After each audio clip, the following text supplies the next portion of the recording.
This show is sponsored by BetterHelp Online Therapy. Being your best self feels good for your loved ones and for you. Visit betterhelp.com/super and get back to being you. Hey brother! Guys, we've been covering Encanto like crazy on this channel, and yet it just still seems like there's so many unanswered questions. So today we thought we'd try and answer as many of them as possible by going to Google and figuring out what are the most commonly asked questions people have about the movie. So today we're gonna answer Google's top 25 questions about Encanto.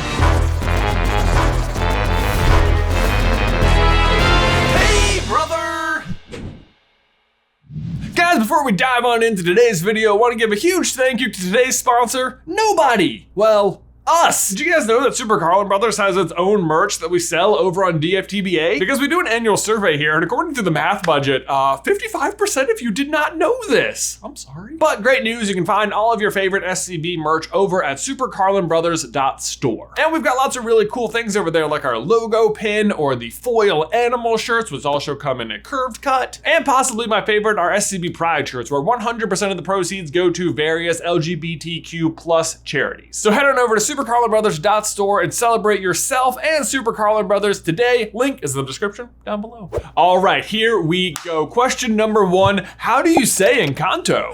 Let me tell you, we got corrected on this so many times when we first started making videos about this movie, but the appropriate way to say it is Encanto, not Encanto. So there you go. Impress your friends. Let them know how superior you are because you can say it correctly.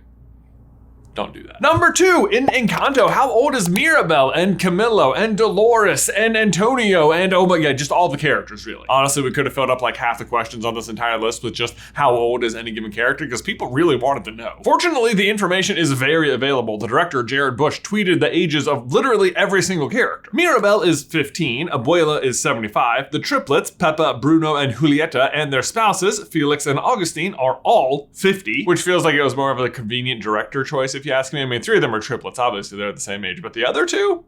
Then you've got Isabela and Dolores, who are both 21, although Isabela is a little bit older. Luisa is 19, and Camilo is also 15, just like Mirabel, which is extra sad because you realize that just months before Mirabel didn't get her power, Camilo did get his, which must have been heartbreaking. And then you've got Antonio, who is 5, and presumably it's actually his 5th birthday on the day we start seeing the family. Number 3, do we talk about Bruno? Yes, despite the warnings in the song, we collectively as the viewing audience all talk about Bruno a lot. In fact, We Don't Talk About Bruno and Surface Pressure, the Luisa song, have both now been certified platinum. Number 4, does Mirabel get a gift? Yes, I think for sure by the end of the movie, she does end up with a gift, but it's not like a super visible gift the way the rest of the families are. Really, it's more like the torch has been passed from Abuela to Mirabel, and honestly, it's less of a gift and more of like an overall duty. But that duty is incredibly important, and I'm not sure if this is the official term, but it's the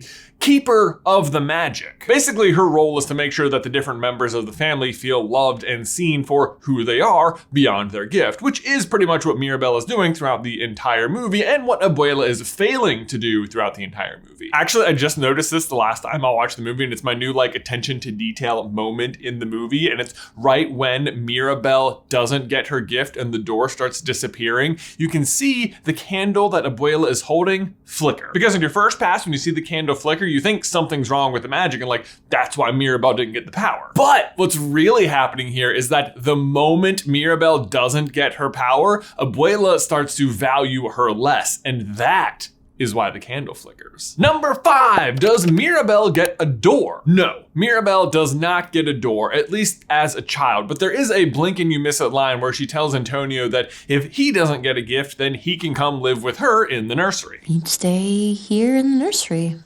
with me. Of course, you could also argue that by the end of the movie, yes, she does get a door, but rather than being to her own specific room, it is the front door of the house, which shows her as the new head of the family and the rest of everyone behind her. Number 6, do the doors change? I assume this is asking like, do the images on the doors change? And absolutely, yes, they do. I mean, we see a very young Antonio on the door when he gets his power, but like all the other characters' doors match the current age they are. So presumably, as they get older, the image on the door changes to match their appearance. Like when Luisa as a 5-year-old touched the door, it didn't suddenly show 19-year-old Louisa on the door. Number 7, does Mirabel control the house? No, Mirabel does not control the house. Nobody controls the house, not even the miracle itself. Actually, our belief is that Casita is actually Abuela's lost husband, Pedro. And his goal is basically just to help the family wherever and whenever he can. If you want to see more about this particular theory, we actually have an entire video about it. That said, it does seem like Mirabel has the best relationship with the house other than Abuela herself, who Casita will listen to even if it's against what Mirabel wants to happen. Casita? Number 8, does Mirabel die in Encanto? No, unless, no. Number 9, can Mirabel see the future? Okay, so I'm not sure if this is asking whether or not Mirabel has the same power as Bruno or whether she can just see Bruno's power in action when he's doing it like later in Antonio's room for her. But either way, the answers are no, she cannot see the future herself, and 2, she can see what Bruno was showing her when he's doing his like vision circle thing. Number 10, can Mirabel slow down time? Ooh, this is a good question, and definitely one I also had after the first time I saw the movie. After Antonio's ceremony, Abuela calls for a group photo, which inexplicably Mirabel is just left out of. But the moment the flash goes off, time seems to slow down as Mirabel breaks into song. And while time is slowed, she appears to walk around and just admire all the different members of her family. She also manages to leave the room and see all the cracks in the house start appearing and cuts her hand, which later gets healed by her mom, proving that everything that happened during the song happened. But while she definitely does cut her hand and see the cracks in the wall, the rest of it I think is more of like a metaphorical slowing down of time. The real point of the scene is that it's a photo, and photos by definition are a frozen moment in time. But photos can also be very misleading. They can be framed, edited, and most commonly posed for. The photo looks great, everyone's smiling and happy, but the truth is that under the surface, everyone's dealing with a lot of inner turmoil. What I love here is that they take another photo at the end and Casita squishes everyone together. It's sort of blurry and out of focus, but the happiness is genuine and authentic, and it's just a lot more candid. Number 11, why was the house breaking? It's tricky, but it's helpful to remember that the miracle and Casita are separate entities. The miracle granted all of the different gifts the members of the family have, and Casita itself. So as the miracle fades, so do their powers, and so does the infrastructure of the house. Both of which are caused by Abuela's declining appreciation for her family outside of their gifts. Number 12, can Mirabel still get a gift? I think so, yes, or else she like already did. It's kind of like what we said before. When she touches the doorknob at the end of the movie, the entire house comes to life, the door lights up, there's a bunch of images of the family on it. But again, it's more like the torch is being passed. She's inheriting the duties of being the keeper of the magic, which is a big responsibility and I think does count as a gift. It's just not like a visible power she can like do like Isabella or Luisa. Speaking of whom, number 13, does Isabella hate or like Mirabel? I just sort of crammed those two questions together because they were both popping up, but they sort of mean the same thing. Honestly, I think they mostly just have a pretty classic sibling relationship. Like they definitely have moments where they can't understand each other, but make no mistake, Mirabel is not understanding Isabella just as much as Isabella is not understanding Mirabel. That said, the absolute warp speed at which they reconcile and start having fun together, and the way in which Mirabel is exhibiting such joy seeing her sister live in the moment for the first time in her entire life, I think all really suggests that the annoyance they have with each other is pretty surface level and that they really do love each other quite a lot. Number 14, does Isabella marry Mariano? No, we actually sort of got stuck on this line ourselves for a while because of the line in We Don't Talk About Bruno where Dolores says, to another. We kept wondering, does that mean they actually were married, or was Bruno's vision actually wrong? Which then would have been pretty odd because all the other ones lined up pretty exactly. But no, to clear up any confusion, they are never actually married. I'm not even sure they're ever officially engaged, but betrothed can mean like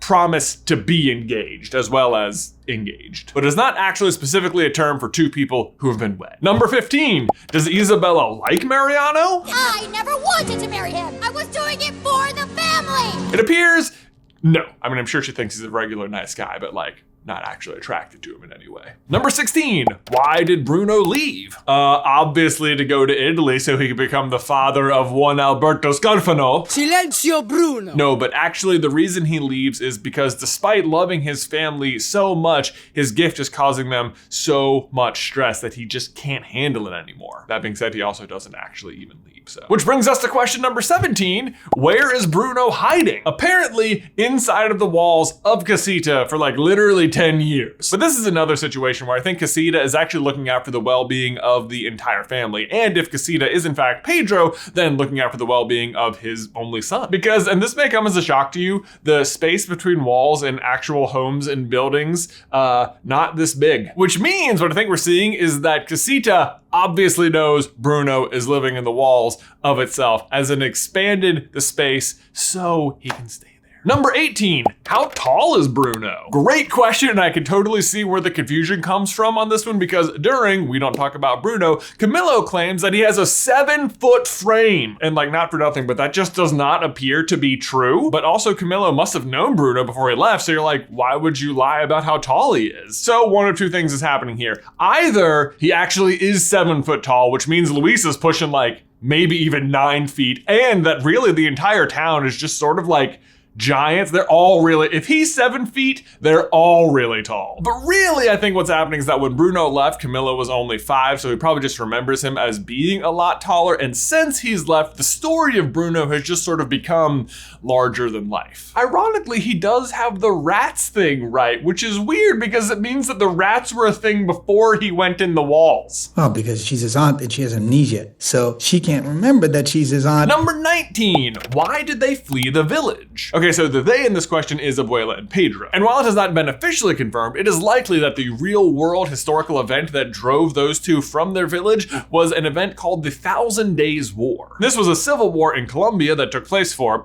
1,000 days between the years of 1899 and 1902. And we're basing that mostly on the fact that the technology you see in the town matches sort of that of the 1950s, and that 50 years before that, when Pedro died, all of the soldiers are on horseback and carrying swords. Number 20, why did Pedro die? Because of the swords. No, but in the flashbacks, we see Pedro and Alma are actually the ones leading all the people from their town away from the village. And as the leader, he selflessly decides to stay behind and try and stall them so that everyone else from the village can get away. Like, personally, I don't know what he thought he was gonna do in this situation, but also he must have known something that we didn't, because the end result is the Encanto itself and Casita and all the magical powers. So he made the right call. Number 21, what does Encanto mean? Well, the literal translation into English can mean charm, glamour, spell, delight, or joy. And all of those do seem pretty fitting, but specifically in the movie, the Encanto refers to the actual spell that created the house, raised the mountain, and protects the entire town and gives the family their powers. Number 22, why does Dolores squeak? This is actually something super cool I learned just while researching for this video, but this, like so many other things in the movie, are a nod to Colombian heritage and culture. But apparently when colonizers started to arrive in Colombia, the people there were too afraid to speak in front of them, so they started developing all of these different nonverbal cues to communicate with each other. The squeak you hear from Dolores throughout the movie is one of these cues, and basically it just means that she heard something she wasn't supposed to. Another great example of this is using your lips to point to something you can see Mirabel do right here when she gives Antonio his gift. Number 23, why did Mirabel not get a gift? Well, I mean, I think it was Antonio's birthday, so. No, but I think this is an interesting question, because I do think she does eventually get one, as we've sort of mentioned already. But the question is, then why couldn't she have just gotten that when she was a kid? And the gift we think she gets is being the keeper of the magic. So with that in mind, how much cooler is it that on Antonio's birthday, she also gives him a gift? Which almost perfectly foreshadows exactly what his magical gift is. But honestly, I think the reason she didn't get the gift as a kid is because the family just doesn't fully understand how the Encanto works yet. Like, this is the first time it's happened. But my guess is that for future generations, the door disappearing is going to be considered a tremendous honor. Like, oh my God, you're the one who's going to be the next keeper of the magic. Number 24, what else can I do? I see how this one worked its way in, because it's one of the songs. That said, what else can Isabela do is a question I have been pondering on quite a lot, because while flowers are cool and cacti are cool, to me, it seems that Isabela's power in particular has gone vastly underutilized. Crops, you guys. crops. I mean, you combine Isabella's gift to grow as many crops as she wants with her mom's gift to turn those crops into magic cure-alls, and like the whole town never has to be hungry or feel sick literally ever again. Honestly, we can go further. Like Peppa could literally control the weather to make sure that the crops are always in good health, and like Louisa, I bet could plow a field by herself in like 20 minutes if she wanted to, you know, no pressure. But like this family alone could be ending world hunger, right? Like, right? Great power comes great responsibility, guys. New headcanon, guys. Mirabel is Spider-Man.